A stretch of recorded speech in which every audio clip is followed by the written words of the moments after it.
Hello everyone, so how are you? So first of all, welcome to all my dear student on my YouTube channel Krishna physics classes. तो आज बच्चों हम बात करने जा रहे हैं ऑप्टिक्स के एक और इम्पॉर्टेंट टॉपिक के बारे में जिसका नाम है इंटरफेरेंस ऑफ द लाइट। ये इंटरफेरेंस ऑफ द लाइट जो टॉपिक है ये नीट और जेई लेवल के बच्चों के लिए बहुत इम्पॉर्टेंट है। एग्जामिनेशन में बहुत क्वेश्चन पूछे जाते हैं और इस पर थ्योरी में भी बहुत क्वेश्चन आते हैं एज वेल एज प्रॉब्लम भी बहुत आती है। तो इस टॉपिक को पढ़ने के लिए आज हम इसको पीपीटी के माध्यम से इंटरफेरेंस ऑफ द लाइट का बेसिक कॉन्सेप्ट क्या है वो हम एक्सप्लेन करेंगे। तो फर्स्टली इंटरफेरेंस ऑफ लाइट यदि हमको पढ़ना है तो इसके लिए क्या क्या कंडीशंस होनी चाहिए और इसका मतलब किस थ्योरी पर डिपेंड है इंटरफेरेंस ऑफ द लाइट। तो basically interference of the light depend on the wave theory of the light. Huygens की वेव थ्योरी जो थी तो wave theory of the light पर डिपेंड है और इसमें किसी भी लाइट की वेव की प्रॉपर्टीज़ को स्टडी करते हैं। ठीक है ना, interference, diffraction, polarisation wave theory of the light को रिप्रेजेंट करते हैं। ठीक है ना, जबकि आपके जो जैसे फोटो इलेक्ट्रिक इफेक्ट है, कॉम्पटन इफेक्ट है, एब्जॉर्प्शन ऑफ द लाइट है, एमिशन ऑफ द लाइट ये आपकी पार्टिकल नेचर को रिप्रेजेंट करते हैं। तो लाइट में दो नेचर होते हैं, light is having wave nature as well as particle nature, that is known as the dual nature of the light. तो यहाँ पर हम केवल लाइट के वेव नेचर की स्टडी करेंगे, पार्टिकल नेचर की स्टडी हम नहीं करेंगे। तो चलिए, इंटरफेरेंस ऑफ द लाइट में कंडीशन क्या है कि जब हमारी कोई टू लाइट वेव्स होती हैं, two light waves are having the same frequency की लाइट वेव्स होती हैं, travel in the same directions में ट्रेवल करती हैं और are having the same phase difference, उनके बीच का जो फेज डिफरेंस होता है वो कांस्टेंट होता है। तो इस तरीके से जब ये वेव सुपर इम्पोज करती हैं तो हमें मैक्सिमम और मिनिमम इंटेंसिटी की लाइट मिलती हैं, है ना। तो जिसको हम इंटरफेरेंस ऑफ द लाइट के नाम से जानते हैं। तो इसमें देखिए एक हमने जो है डायग्राम बनाया हुआ है, उसके थ्रू हमने एक्सप्लेन किया है with the help of the young double slit experiment. तो इसमें देखिए एस इज़ द सोर्स, यहाँ पर एक लाइट सोर्स लिया है हमने, बल्ब लिया है जिसके थ्रू ये लाइट हमारी यहाँ से पास होगी। यहाँ पर हमने दो नैरो सोर्स लिए, एक ये नैरो सोर्स है, दूसरा ये नैरो सोर्स है। तो जब सोर्स एस से लाइट इस दो नैरो सोर्स S1 S2 पर, यहाँ पर S1 कह सकते हैं, इसको S2 कह सकते हैं, तो इस पर जब इंसिडेंट होती है तो ये क्या होता है, सेकेंडरी वेवलेट्स में कन्वर्ट हो जाती है। ये यहाँ से भी सेकेंडरी वेवलेट्स में कन्वर्ट हो जाती है, यहाँ से सेकेंडरी वेवलेट्स में कन्वर्ट हो जाती है। और इसमें क्या होता है, एक वेव का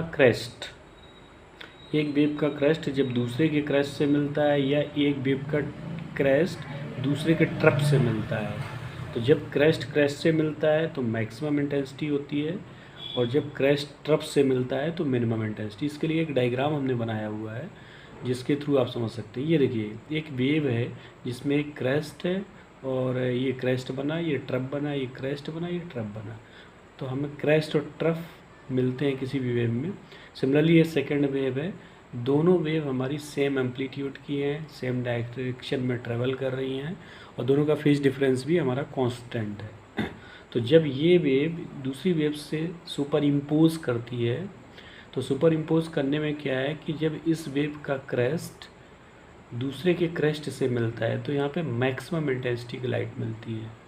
ठीक है ना, तो जब मैक्सिमम इंटेंसिटी की लाइट मिलती है तो इसको बोलते हैं कंस्ट्रक्टिव इंटरफेरेंस। तो यहाँ पर कंस्ट्रक्टिव इंटरफेरेंस की फिनोमेना को ऑब्जर्व करते हैं। इसी तरीके से क्या होता है कि जब ये फर्स्ट वेव और ये सेकंड वेव है, तो फर्स्ट वेव का क्रेस्ट दूसरी वेव के ट्रफ पर इंसिडेंट होता है तो यहाँ पर मिनिमम इंटेंसिटी की लाइट मिलती है। तो इस तरीके से यहाँ पर डिस्ट्रक्टिव इंटरफेरेंस होता है। तो ये कंस्ट्रक्टिव इंटरफेरेंस है, ये डिस्ट्रक्टिव इंटरफेरेंस है। तो इस तरीके की स्क्रीन पर हमें कंस्ट्रक्टिव और डिस्ट्रक्टिव इंटरफेरेंस मिलते हैं। देखिए यहाँ पर स्क्रीन पर हमने यहाँ पर देखिए ये डार्क है, ये बीच में ब्राइट है, फिर डार्क है, फिर ब्राइट है। तो अल्टरनेट हमें क्या मिल रहा है, यहाँ पे पैटर्न मिल रहा है, मैक्सिमम इंटेंसिटी, मिनिमम इंटेंसिटी।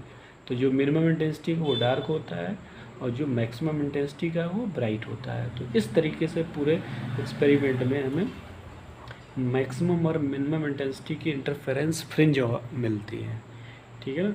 तो ये यंग डबल स्लिट एक्सपेरिमेंट के द्वारा एक्सप्लेन कर सकते हैं। और ये जो यंग डबल एक्सपेरिमेंट है division of the wave front पर डिपेंड है। देखिए इंटरफेरेंस के चैप्टर को पढ़ने के लिए यहाँ पर इंटरफेरेंस दो तरीके से होता है। First is division of the wave front, second होता है डिवीज़न ऑफ द एम्पलीट्यूड। तो division of the wave front में क्या होता है कि हमारा जो होता है पॉइंट सोर्स होता है। तो पॉइंट सोर्स से जब भी लाइट हमारी पेन हॉल पर इंसिडेंट होती है तो इस तरीके से S1 and S2 both are the coherent sources. तो इस तरीके से ये जो हमें मिलता है ये division of the wave front का फिनोमेना का एग्जाम्पल है। अब डिवीज़न ऑफ एम्पलीट्यूड में क्या होता है कि लाइट हमारी पार्सली रिफ्लेक्टेड हो जाती है या रिफ्रैक्टेड हो जाती है। तो उसके लिए आपका Michelson interferometer that is the best example for the division of the amplitude. तो इससे एक क्वेश्चन हमेशा नीट में आता है कि हमारा यंग डबल स्लिट एक्सपेरिमेंट या माइकलसन इंटरफेरोमीटर, माइकलसन मोले एक्सपेरिमेंट किस फिनोमेना, किस टाइप के इंटरफेरेंस की फिनोमेना को रिप्रेजेंट करते हैं। तो इससे किसी टाइप का क्वेश्चन आ सकता है तो आप एक्सप्लेन कर सकते हैं। इस पर बेस्ड प्रॉब्लम भी आती है आपकी कि मैक्सिमम इंटेंसिटी के लिए अभी हम एक डेरिवेशन फाइंड आउट करेंगे। We have to find out the resultant intensity due to superposition of two waves. तो उसमें मैक्सिमम इंटेंसिटी और मिनिमम इंटेंसिटी का फार्मूला फाइंड आउट करेंगे, जिस पर बेस्ड प्रॉब्लम एग्जामिनेशन में बहुत आती हैं। नीट में हो या जेई में हो, नीट और जेई लेवल पे बहुत ज़्यादा प्रॉब्लम पूछी जाती है। तो उसको हम आगे एक्सप्लेन करेंगे।